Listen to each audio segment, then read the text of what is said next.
Messieurs, dames, bonjour. Merci tout d'abord aux organisateurs pour leur invitation. Ils ne savent pas forcément très bien à quoi ils s'exposent en me faisant venir ici.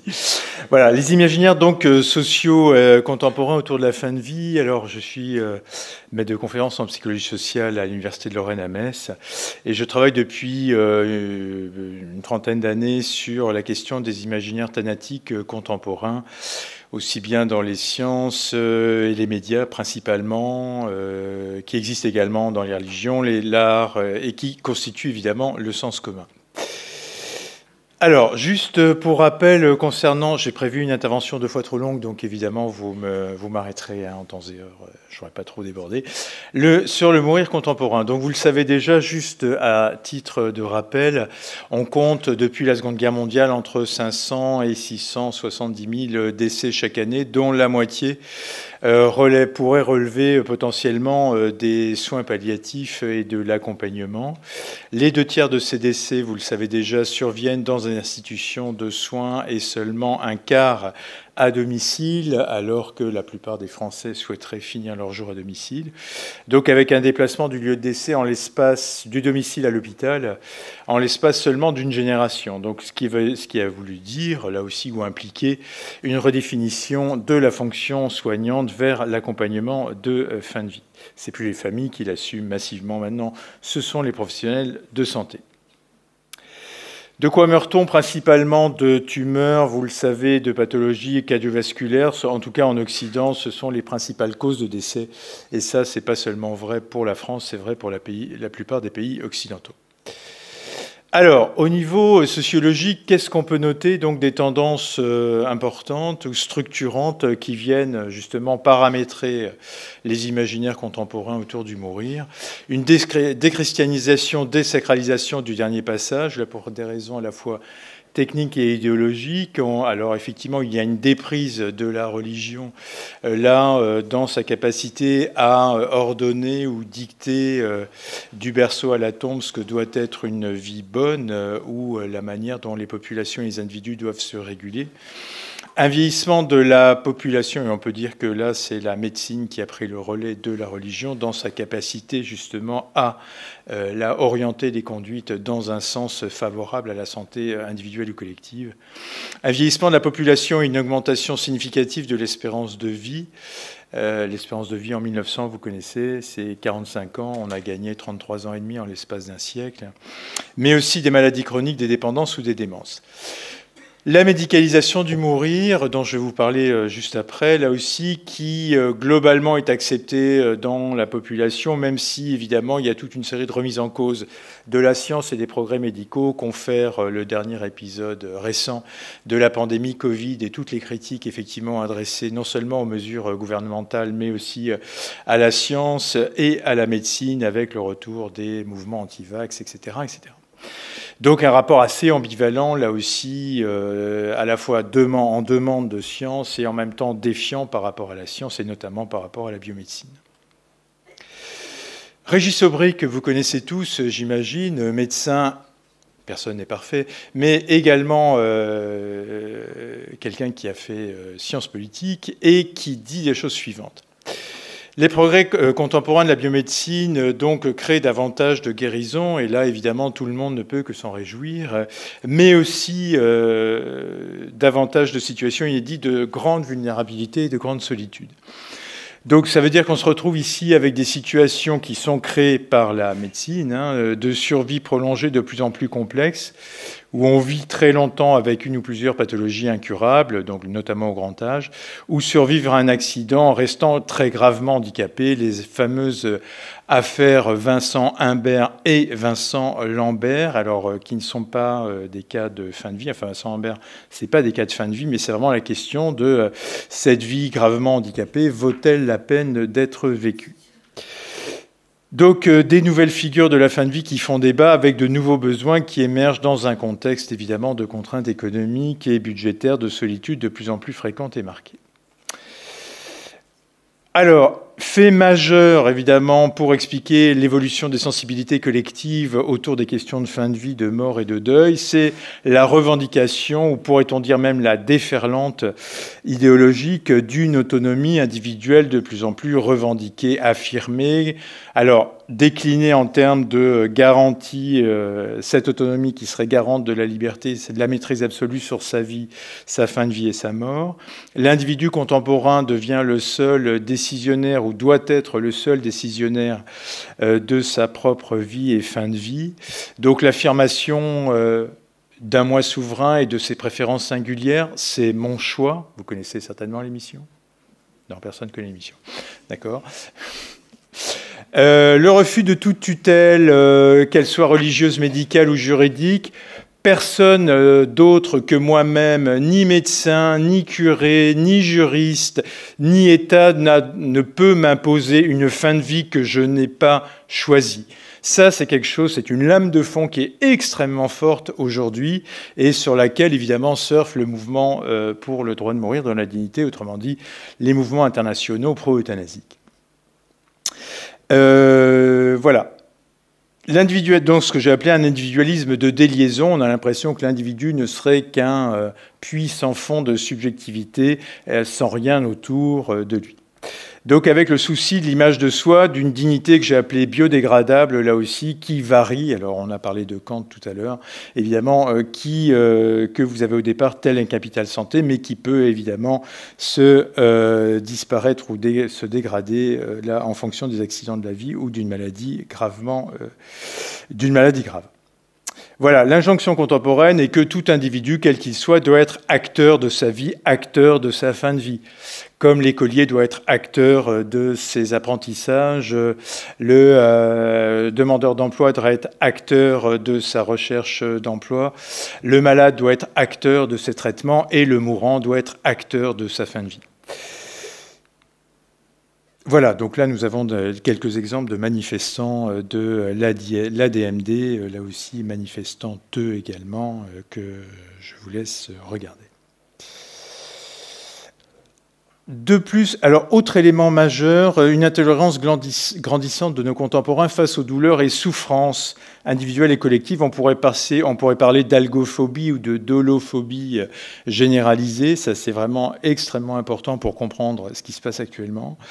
Alors que ce soit des douleurs ou souffrances liées à un geste médical, mais aussi plus largement à des violences sociales, celles qui sont perpétrées sur les femmes, donc avec le mouvement MeToo, etc., etc. On voit bien que là, il y a des choses qui étaient admissibles, ou admises en tout cas, durant des siècles et des siècles, et qui ne le sont plus aujourd'hui. Les violences faites sur enfants, les questions de la pédophilie, par exemple, ou de l'inceste, la violence sur les personnes âgées dans les institutions gériatriques ou les EHPAD, la violence subie par les salariés et les risques psychosociaux, la violence dans la manifestation avec les tirs de LBD qui défigurent toute une série de personnes, la violence faite aux migrants, là où la Méditerranée se transforme en un très vaste cimetière, la violence faite sur les animaux dans la manière dont on les met à mort, ou là aussi les expérimentations sur animal. Donc là, on voit bien qu'il y a une évolution très sensible des sensibilités collectives à ce sujet. Donc ces douleurs ou souffrances deviennent véritablement injustifiées, inutiles et dégradantes. Et là, on milite, on voit bien qu'il y a un militantisme très fort là, dans la population autour d'une revendication d'une qualité de vie et d'une qualité de fin de vie qui prime sur sa quantité. Alors justement, c'est dommage que M. Claes soit parti, puisque lorsqu'on reprend la loi de 2016, on pourrait parler d'une naissance d'une utopie, puisque là, dans les premières lignes, on voit bien, à la demande du patient, d'éviter toute souffrance. Alors au-delà des arguties ou des arguments juridiques qu'on pourrait avoir, là, en termes d'imaginaire, c'est tout à fait intéressant ce que ça peut colporter, c'est-à-dire l'idée d'une vie sans souffrance. Est-ce bien raisonnable ? Non, je ne sais pas, pour vous... À La Roche-sur-Yon, c'est une évidence, je le sais. Voilà, mais donc vraiment, c'est un excellent programme politique. Là, ils ont tablé très très fort, il faut bien le dire ici. Donc on peut penser, n'est-ce pas une logique folle, là aussi, d'une vie débarrassée. Est-ce qu'une vie peut être débarrassée de toute souffrance, même à La Roche-sur-Yon ? La volonté d'éradiquer le tragique de l'existence avec l'idée force qui est de Préférer mourir plutôt que souffrir. Or ça, à mon avis, c'est la phrase clé à retenir s'il n'y en a qu'une. C'est celle-là. Préférer mourir plutôt que souffrir. La fin de vie, quelle société voulons-nous? Parce que c'est bien une histoire de société, c'est pas qu'une affaire de médecin. Là, ça a déjà été dit, évidemment, par Anne tout à l'heure. Et voilà, la mise en science de la mort, je reprends, ce vocable n'est pas le mien, mais celui de Robert William Higgins, ancien journaliste aux 5 colonnes à la une, les plus anciens s'en souviendront, psychanalyste également de son état, et qui a dit des choses, qui a fait un article, qui a rédigé un article retentissant en 2003, là, qui s'intitule « L'invention du mourant, violence de la mort pacifiée », qui est absolument passionnant. Vous ne saviez pas quoi faire ce soir. Eh bien, voici une lecture que je vous conseille. Voilà, donc que dit-il? La mise en science de la mort, ça veut dire qu'il y a un discours démographique, épidémiologique, biomédical qui émerge, même du côté des sciences humaines et sociales, anthropologie, sociologie, psychologie et psychanalyse. Là aussi, donc des experts qui vont parler de la fin de vie, de la mort et du deuil, et qui correspondent aussi à la médicalisation et la professionnalisation d'un nouveau territoire, qui est justement la fin de vie, la mort et le deuil. Donc la biomédecine va hériter de la religion le pouvoir de dire la mort, mais sans pour autant disposer de ses ressources symboliques et rituelles. 3 modèles de mort médicalisés que je soumets à votre sagacité. Vous me direz ce que vous en pensez lors de la discussion. Donc 3 modèles. Un premier modèle qui historiquement émerge, celui d'une mort technicisée, celui qu'on voit advenir en réanimation. Alors c'est une mort ambivalente, puisqu'à la fois c'est là aussi c'est le plateau technique de toutes les réussites. On sauve des vies, alors que jusqu'à présent, les patients étaient voués à une mort certaine. Donc là, tout le monde applaudit des 2 mains. N'est-ce pas formidable? Non, c'est pas formidable. Okay. Mais en même temps, effectivement, c'est le lieu de l'acharnement thérapeutique, c'est le lieu, effectivement, de la mauvaise mort, de la malmort, puisque là, on a des familles qui accusent les réanimateurs en leur disant « Vous nous avez volé la mort de notre proche, il a disparu derrière les tuyaux ». Donc là, c'est vraiment la mort technique, là aussi, où l'humain, la mort déshumanisée. Donc à la fois une mort, là aussi, une prouesse technique, et en même temps, une mort déshumanisée. En réaction à cette mort technique, apparaît aussi dès les années 60-70 la mort volontaire, donc là portée par l'euthanasie, alors ce qui est un mouvement international. Hein, il y a 50 ans de débat là aussi sur la mort volontaire, j'allais dire là aussi, et puis donc une mort choisie, etc., etc. J'y reviendrai. Et une mort accompagnée, enfin. La mort palliative, pourrait-on dire, qui apparaît alors en France dans les années 80, à la fin des années 60, en Grande-Bretagne, avec le Saint-Christopher Hospice, qui est la Mecque, évidemment, des soins palliatifs. Alors, les soins palliatifs sont un modèle qui a été initialement théorisé, qui est un modèle cancérocentré, qui a été théorisé autour du cancer, qui va ensuite diffuser sur d'autres pathologies ou d'autres secteurs de la biomédecine, et on peut penser que c'est un lot de consolation offert par la biomédecine à tous ceux ou celles qu'elle n'arrive pas à guérir. Je ne sais pas si vous connaissez Dufaux, qui est un médecin et qui en même temps a le génie pour croquer des situations, là aussi, sur les soins intensifs, palliatifs ou intempestifs, que je vous laisse savourer.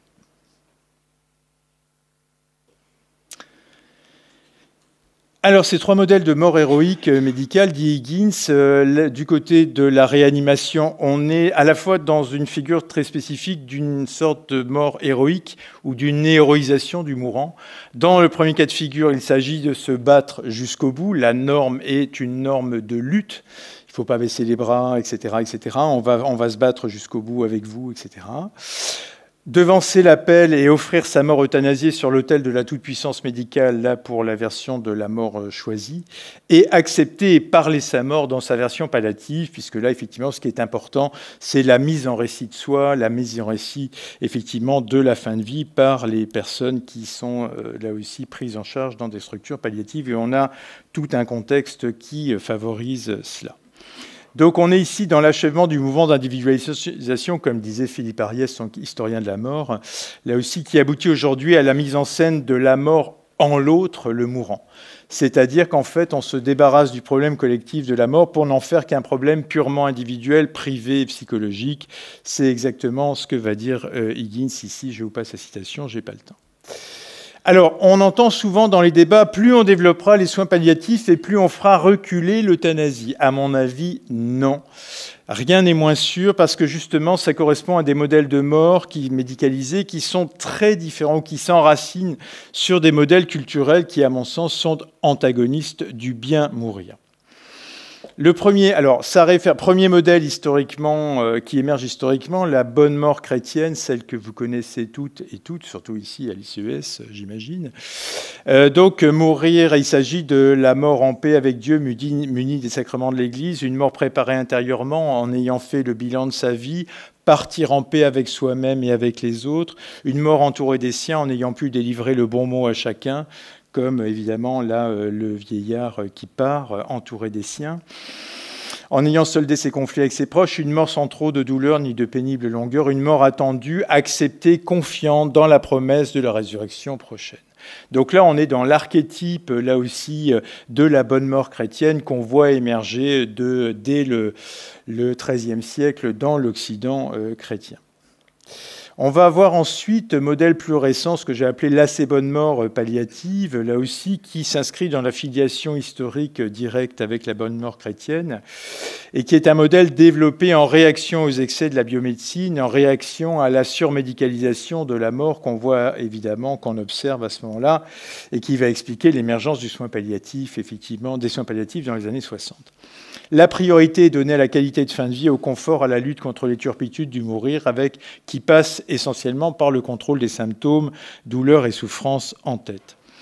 Une mort naturelle, alors là je ne crois pas du tout à ce que la mort soit naturelle, parce que dès lors qu'il y a un médecin à côté, on n'est plus du tout dans le naturel, on est dans une mort médicalisée, même peu médicalisée, mais on est dans une mort médicalisée. Une mort consciente, ça c'est très important dans la culture palliative, il faut que la mort soit consciente à ce moment-là pour pouvoir vivre avec une densité spirituelle et émotionnelle, là aussi avec tout un travail réflexif sur soi-même, là aussi permettant de lâcher prise ce temps de la fin de vie.